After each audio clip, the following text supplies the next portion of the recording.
नमस्कार दोस्तों, स्वागत है आपका हमारे चैनल पर। हमारी आज की कहानी है खत। पापा ने हमेशा की तरह अपनी बात एक फरमान की तरह सुना दी और तीर की तरह बाहर निकल गए थे। उनके फरमान के अनुसार उनके बचपन के एक दोस्त की बेटी हमारे यहाँ रहने आ रही थी। उसकी यहाँ एक कंपनी में नौकरी लगी थी और तब कंपनी वाले उसे क्वार्टर दे तब तक वह हमारे यहाँ रहने वाली थी। मेरे लिए पूरे फरमान में से महत्वपूर्ण बात यह थी कि मुझे अपना एक कमरा उसके लिए खाली करना था और मम्मी के लिए महत्वपूर्ण बात यह थी कि लड़की विधवा थी। मेरे दोनों कमरे बिल्कुल पास पास और एक जैसे ही थे। एक में मैं अपने ऑफिस की फाइलें और किताबें वगैरह रखता था। पढ़ने लिखने का सारा काम मैं वहीं करता था और दूसरा मेरा बेडरूम था। मैंने बेडरूम अपने पास ही रखने का निश्चय किया और फाइलें किताबें वगैरह सब लाकर एक कमरा खाली कर दिया। स्नेहा अगले ही दिन आ गई थी। वह मेरी हम उम्र की थी। एक बारगी उसे देखते ही चेहरा परिचित सा लगा था, मानो ये आंखें और बाल कहीं देख रखे हैं। पर उससे बात करने पर शीघ्र ही मेरा यह भ्रम दूर हो गया, क्योंकि हमारी यह पहली ही मुलाकात थी। स्नेहा ने न केवल बहुत जल्दी अपना कमरा जमा लिया, बल्कि हम घरवालों के दिलों में भी अपने लिए जगह बना ली। वह वाकई बहुत संस्कारी और मधुर स्वभाव की थी। बातों ही बातों में मैं जान गया था कि वह व्यावसायिक रूप से भी बहुत कुशल थी। मम्मी को उसका विधवा होते हुए भी सुहागन जैसा लिबास पहनना अखरा था, लेकिन उसने बातों बातों में मम्मी के मन की यह फांस भी निकाल दी थी। स्नेहा ने बताया कि पहले वह साड़ी और सूट ही पहनती थी, पर उनके साथ बिंदी चूड़ी का अभाव तुरंत ही उसके विधवा होने का प्रमाण प्रस्तुत कर जाता और न चाहते हुए भी उसे लोगों की आंखों में अपने लिए सहानुभूति और बेचारगी के भाव देखने पड़ते थे, जो उस जैसी स्वाभिमानी युवती को कतई गवारा नहीं था। इसलिए उसने सुहागन जैसे लिबास पहनने आरंभ कर दिए थे। कम उम्र में इतने बड़े अनुभवों ने उसे जिंदगी के कई छोटे बड़े सबक सिखाकर परिपक्व बना दिया था। हम उनकी भावनाएं समझते थे, इसलिए घर में भी कोई उसके विगत के गांव नहीं कुरेदता था। उससे सम्मान देते देते मैं शायद मन ही मन कहीं उसे चाहने भी लगा था। मम्मी और स्नेहा की नजरें ये चाहत के भाव पड़ चुकी थी और इससे अपनी सहमति भी वे समय समय पर जाहिर कर देती थी। मसलन स्नेहा की मौजूदगी में ही मेरी मम्मी शादी का जिक्र छेड़ देती थी। अब तो घर में बहू आ ही जानी चाहिए। हमारे पास नामी गिरामी घरानों से रिश्ते आ रहे हैं। बेटी तू ही इसे समझा कि समय रहते उनमें से कोई चुन ले, और हाँ, तेरी जान पहचान में भी कोई सुमित के लायक हो तो हमें जरूर बताना।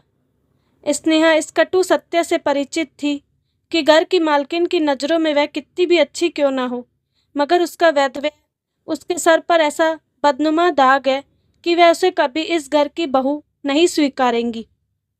इसलिए वह हमेशा मर्यादा की सीमा रेखा में बनी रहती थी। मैं चाहकर भी उस सीमा रेखा को लांघने का साहस नहीं कर पाता था। उस दिन मैं ऑफिस के लिए निकलने को ही था कि अचानक तेज बारिश शुरू हो गई। मैं छाता लेने वापस कमरे की ओर गया तो ध्यान बरबस ही स्नेहा के कमरे की ओर चला गया। वह ऑफिस निकल चुकी थी और बालकनी में सुखाए उसके कपड़े भी भीग रहे थे। हम दोनों भले ही कितना भी घुल मिल गए थे, पर एक दूसरे के कमरे में नहीं जाते थे। मेरे पांव अनायास ही उसके कमरे में से होते हुए उसकी बालकनी में पहुंच गए। मैंने फटाफट सारे कपड़े उठा लिए और उसके कमरे में लाकर फैलाने लगा। इस उपक्रम में तकिया हटाया तो उसके नीचे दबे कुछ पन्ने स्वतः ही फड़फड़ाकर उड़ने लगे। उन्हें झुककर उठाने लगा तो लगा बिजली के नंगे तार से छू गया हूँ। पास रखी कुर्सी का हत्था न पकड़ लिया होता तो वहीं बरबराकर ढह जाता। वे खत थे, मेरे अपने हाथों से लिखे गए खत। ये खत इस लड़की के पास कहाँ से आए? ये तो मुझसे हेमंत ने लिखवाए थे अपनी मंगेतर के लिए। अपनी मंगेतर मतलब स्नेहा हेमंत की विधवा है। हेमंत हेमंत अब इस दुनिया में नहीं है। Oh no! मैंने कांपते हाथों से खत वापस तकिए के नीचे दबा दिए। मैं अपने चकराते सिर को थामे बाहर निकल आया था। घर से ऑफिस तक के रास्ते में विगत का घटनाक्रम तेजी से मेरी आंखों के सम्मुख सिनेमाई रील की बातें घूमता रहा। हेमंत और मैं कॉलेज में अच्छे दोस्त थे। मैं पढ़ाई में बहुत अच्छा था और वह काम चलाऊ नंबरों से पास हो जाता था। अंतिम वर्ष की पढ़ाई खत्म होने को थी, तभी उसका रिश्ता कहीं पक्का हो गया था। इतनी भी क्या जल्दी है यार, मैंने उसे छेड़ा था। लड़की के माँ बाप नहीं है और मामा जल्द शादी कर निपटाना चाहते हैं, हेमंत ने स्पष्ट किया था। वैसे इतना तो मैंने मन ही मन अनुमान लगा लिया था कि कोई मजबूरी में ही यह रिश्ता तय हुआ होगा, क्योंकि हेमंत की तो अभी नौकरी भी नहीं लगी थी, जबकि मेरा कैंपस इंटरव्यू में चयन हो गया था। एक दिन हेमंत थोड़ा मायूस सा मेरे पास आया था। उसे अपनी मंगेतर को प्रभावित करने के लिए एक खूबसूरत सा प्रेम पत्र लिखना था। इसकी क्या जरूरत आन पड़ी। मैंने फिर उसे छेड़ा था। लड़की अच्छी पढ़ी लिखी और सुंदर है, नौकरी भी लग गई है। यार मुझसे बहुत कॉम्प्लेक्स आ रहा है, कुछ तो मुझ में भी हो जिससे वह मेरी ओर खींचे। उसकी तारीफ में प्रेम रस से परिपूर्ण एक तड़कता फड़कता सा खत लिख डाला, जिसे पढ़ते ही वह मेरे प्रेम सागर में गोते लगाने लगे। मैंने तो उसे देखा तक नहीं है, और वैसे भी यह काम तुझे ही करना चाहिए। मैंने सफाई से हाथ झाड़ने चाहे थे, लेकिन हेमंत इतनी आसानी से मुझे छोड़ने वाला नहीं था। तू मेरा पक्का दोस्त है, मेरी कमजोरियों से वाकिफ है, जानता है पढ़ाई लिखाई में मेरा हाथ वैसे ही तंग है। तू यह काम बखूबी कर सकता है, इसीलिए तो तेरे पास आया हूँ। यही बात उसे देखने की, तो मैंने देखा, मतलब तूने भी देख लिया। मैं तुझे बताऊंगा, उसकी आंखें बाल कितने सुंदर है। तू बस उस वर्णन को कविता की लड़ियों में पिरोता जाना। क्या तू नहीं चाहता कि तेरे दोस्त की भी कोई इमेज बने। हेमंत इमोशनल ब्लैकमेल पर उतर आया तो मैंने घुटने टेक दिए थे। उसके बताए वर्णन के अनुसार एक भावपूर्ण प्रेम रस में पगा खत लिखकर उसे दे दिया था। इसे कम से कम अपनी हस्तलिपि में तो उतार लेना। मेरा क्या दिमाग खराब है जो इतने मोती जैसे अक्षरों को ठुकराकर अपनी मक्खी की टांग जैसी राइटिंग में खत उतार कर भेजूंगा। हेमंत ने खत समेटते हुए अपनी जेब में डाल दिया था। अभी तू मरवाएगा यार, कभी पकड़ा गया तो तेरे साथ मैं भी लपेटे में आ जाऊंगा। कुछ नहीं होगा, और वैसे भी दोस्ती के लिए थोड़ा पिटना भी पड़े तो क्या कहता है। वह हंसता हुआ खत लेकर रफ्फू चक्कर हो गया था, पर थोड़े ही दिनों बाद फिर हाजिर था, अगला खत लिखवाने की गुजारिश लेकर। मैं साफ मुकर गया था, पर उसके तर्क बड़े अजीब थे। एक खत ने ही जादू कर दिया था उस पर। देख क्या जवाब आया है। उसने होने वाली बीवी का खत मेरे सामने खोलकर रख दिया, पर मैंने तुरंत नजरें घुमा ली थी। प्लीज यार, मैं ये सब नहीं कर सकता। अच्छा ऐसे मत पढ़ो, मैं तुझे ऐसे ही बता देता हूँ। उसने लिखा है कि वह सच बोलना पसंद करती है, और सच यह भी है कि अभी तक मुझे लेकर उसके दिल में कोई कोमल भावना नहीं थी, पर अब यह खत पढ़ने के बाद उसके दिल में मेरे प्रति प्यार अंगड़ाइयां लेने लगा है। उन मोती जैसे अक्षरों में छुपे मेरे दिल के उद्गारों ने उसे अभिभूत कर दिया है। वह पत्र लेखन के इस कार्यक्रम को जारी रखना चाहती है। वह देर तक हाथ जोड़े मेरी चिरोरी करता रहा। मैं अपनी गृहस्थी बसने से पहले ही न उजाड़ूं, ऐसी मिन्नतें करता रहा। मजबूरन मुझे फिर से उसके लिए पत्र लिखना पड़ा। 4-5 पत्र मजबूरन लिखते हुए मुझे महसूस होने लगा कि अब मैं खुद ही इसमें रुचि लेने लगा हूँ। हर खत के जवाब की शायद उससे ज़्यादा मैं उत्कंठा से प्रतीक्षा करने लगा हूँ। मेरी कल्पना में मेरी कविता साकार होने लगी थी, और मैं भावों में डूबता उतारता उसके लिए लिखता चला गया। 20 पत्रों की वह श्रृंखला हेमंत के विवाह के साथ ही थमी थी। कई दिनों तक तो मुझे बहुत खालीपन महसूस होता रहा था। मैंने भी नई नई नौकरी ज्वाइन की थी, इसीलिए उसकी शादी में नहीं जा पाया, और फिर हेमंत ही दूसरे शहर नौकरी करने चला गया था, तो बस पत्रों के साथ ही दोस्ती का सिलसिला भी वहीं थम गया था। आज मुझे समझ आया, पहले कभी न मिले होने पर भी पहली ही मुलाकात में मुझे स्नेहा का चेहरा इतना परिचित और अपना सा क्यों लगा था। स्नेहा के प्रति मेरी चाहत और भी बढ़ गई थी।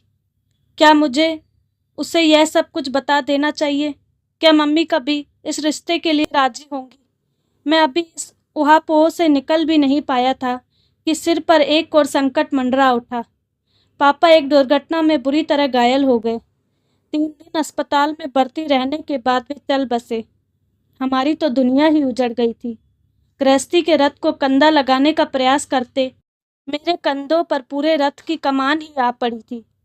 मम्मी को संभालने के प्रयास में मेरे कंधे स्वयं ही मजबूत होते चले गए और इस प्रक्रिया में कंधे से कंधे मिलाकर मेरा साथ दिया स्नेहा ने। जिस अपनेपन, समझदारी और जिम्मेदारी से उसने मुझे और मम्मी को संभाला, हम उसके मुरीद हो गए थे। 15 दिन खत्म होते होते लगभग सभी रातें रिश्तेदार रवाना हो चुके थे। अब स्नेहा ने बताया कि उसे क्वार्टर मिले 17 से 18 दिन हो चुके हैं और अब वह हमें और कष्ट देना देकर जाना चाहती है। यह सुनकर मम्मी ने तो एक तरह से उसके पांव ही पकड़ लिए थे और उसे वहीं रुक जाने की मिन्नतें करने लगी। मैं भी कातर नज़रों से उसे ही ताक रहा था। स्नेहा को पिघलना पड़ा। वह कुछ दिन और रुकने को तैयार हो गई। वक्त के साथ वैधव्य को लेकर मम्मी की धारणा बदलती चली गई। स्नेहा हर वक्त चट्टान की तरह उनके साथ बनी रहकर उनका मनोबल बनाए रखती। मम्मी का फिर से मुझ पर शादी के लिए दबाव बढ़ने लगा था। हाँ, उसके सुर अवश्य कुछ बदल गए थे। तू जिस लड़की को चाहता है उसी से ब्याह कर ले, पर शीघ्र कर ले। मैं अब ज़्यादा दिन तक जिंदा नहीं रह सकूंगी। एक दिन मौका पाकर स्नेहा ने भी मेरी क्लास ले ली। तुम शादी के लिए हाँ क्यों नहीं करते? आंटी बेचारे की कब से इच्छा है। ऐसे बिना जाने पहचाने कैसे किसी के साथ जीवन भर के लिए बंधा जा सकता है? मुझे तो विवाह की यह रीत ही समझ नहीं आती। देखने सुनने में जितना अजीब लगता है, असल में वैसा है नहीं। मेरे साथ भी ऐसा ही हुआ था। जब हेमंत से रिश्ता तय हुआ, मैं उसके बारे में कुछ भी नहीं जानती थी। तुम्हारी तरह ही सोचती थी कि कैसे एक अनजान इंसान के साथ पूरी जिंदगी काटूंगी। फिर पता है क्या हुआ? हमारे बीच खतों का कुछ सिलसिला चल निकला कि बिना मिले ही हम एक दूसरे को इतना समझने चाहने लगे जैसे पिछले कई जन्मों से एक दूसरे को जानते हो। सच, उसके खत इतने भावपूर्ण और उन्मादी होते थे कि पढ़कर एक नशा सा छाने लगता था। शादी के बाद मैंने एक दो बार उसे छेड़ा भी कि अब वह वैसे रसपूर्ण खत नहीं लिखता। तुम सामने हो तो कैसे लिखूं? वह तुनक कर बोला था, अच्छा, वैसी मीठी बातें बोल ही दिया करो। तुम्हें मेरे प्यार पर भरोसा नहीं है स्नेहा? हर चीज कहकर या लिखकर ही बतानी पड़ेगी। प्यार के उन अतरंग पलों में भी वह गुस्सा हो उठा तो मैं घबरा गई थी। फिर कभी उन खतों के बारे में बात करने का साहस ही नहीं हुआ था। पर सच, आज भी कभी कभी दिल करता है कि कोई वैसे ही प्यार भरे खत लिखे। मुझे एकटक खुद को घूरता पाकर स्नेहा को एहसास हुआ कि वह क्या बोल गई थी। आंटी की दवा का टाइम हो रहा है। वह वहाँ से खिसक ली थी। 3 दिन बाद ही स्नेहा की ऑफिस टेबल पर एक व्यक्तिगत पत्र पड़ा था। पत्र खत्म करते करते उसके पसीने छूटने लगे थे। उसने इधर उधर चोर नज़रों से देखा। कमरे में हेमंत का भूत तो नहीं। पत्र की तारीख चेक की। कहीं 3 साल पहले का खत डाक विभाग की मेहरबानी से अब मिला हो। नहीं, ऐसा कुछ भी नहीं था। वही प्रेम में पगे मोती जैसे हस्तलिपि में उकेरे अक्षर मानो उन्हीं प्रेम पत्रों की श्रृंखला की अगली कड़ी हो। अचानक स्नेहा के दिमाग में एक बिजली सी कौंधी। उसने घड़ी देखी। सुमित अभी तक घर नहीं आया होगा। उसने तेजी से अपनी फाइलें और पत्र समेटे और टैक्सी लेकर घर की ओर दौड़ पड़ी। अपने कमरे में जाकर उसने पहले हेमंत के पत्र बटोरे। फिर आज मिले उस गुमनाम खत से उसका मिलान करते हुए वह सुमित की स्टडी टेबल पर जा पहुंची और वहां रखे कागजों को उलटने पुलटने लगी। तुम्हारा शक सही है स्नेहा। पहले वाले खत भी मैंने ही लिखे थे और आज वाला खत भी मैंने ही लिखा है। अपने कमरे में पहुंचकर मैं निडाल सा कुर्सी पर पसर गया था और विगत का सारा सच उसके सम्मुख बयान कर दिया था। उस बारिश वाले दिन तुम्हारे कमरे में ये खत पाकर मैं भी हैरान रह गया था। तुमसे बात करके तभी सब कुछ बता देना चाहता था, पर तभी पापा का एक्सीडेंट। और फिर वो सब कुछ। मुझे रुकना पड़ा क्योंकि सामने स्नेहा फपक फपक कर रो रही थी। तुम्हें मेरी भावनाओं से खिलवाड़ करने का कोई हक नहीं था। वह बिलख उठी थी। मानता हूँ मुझसे गलती हुई। जो सजा देना चाहो दे सकती हो। मैं प्रायश्चित के लिए भी तैयार हूँ। चाहो तो सारी जिंदगी तुम्हें ऐसे लिखने की सजा दे सकती हूँ। मैं खुशी खुशी भुगतने को तैयार हूँ। बोलो, यह हक दोगी मुझे? एकाएक स्नेहा की रुलाई थम सी गई थी। अब उसकी नजरें मानो मेरे चेहरे पर एकटक जम सी गई थी। शायद अब तक पत्रों में उफनता प्यार का समंदर उसने मेरी आंखों में भी लहराता नजर आने लगा था।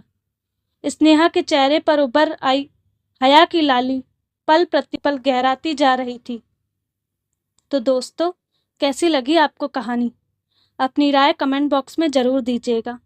साथ ही ऐसे मज़ेदार कहानियों को सुनने के लिए हमसे जुड़े रहें। धन्यवाद।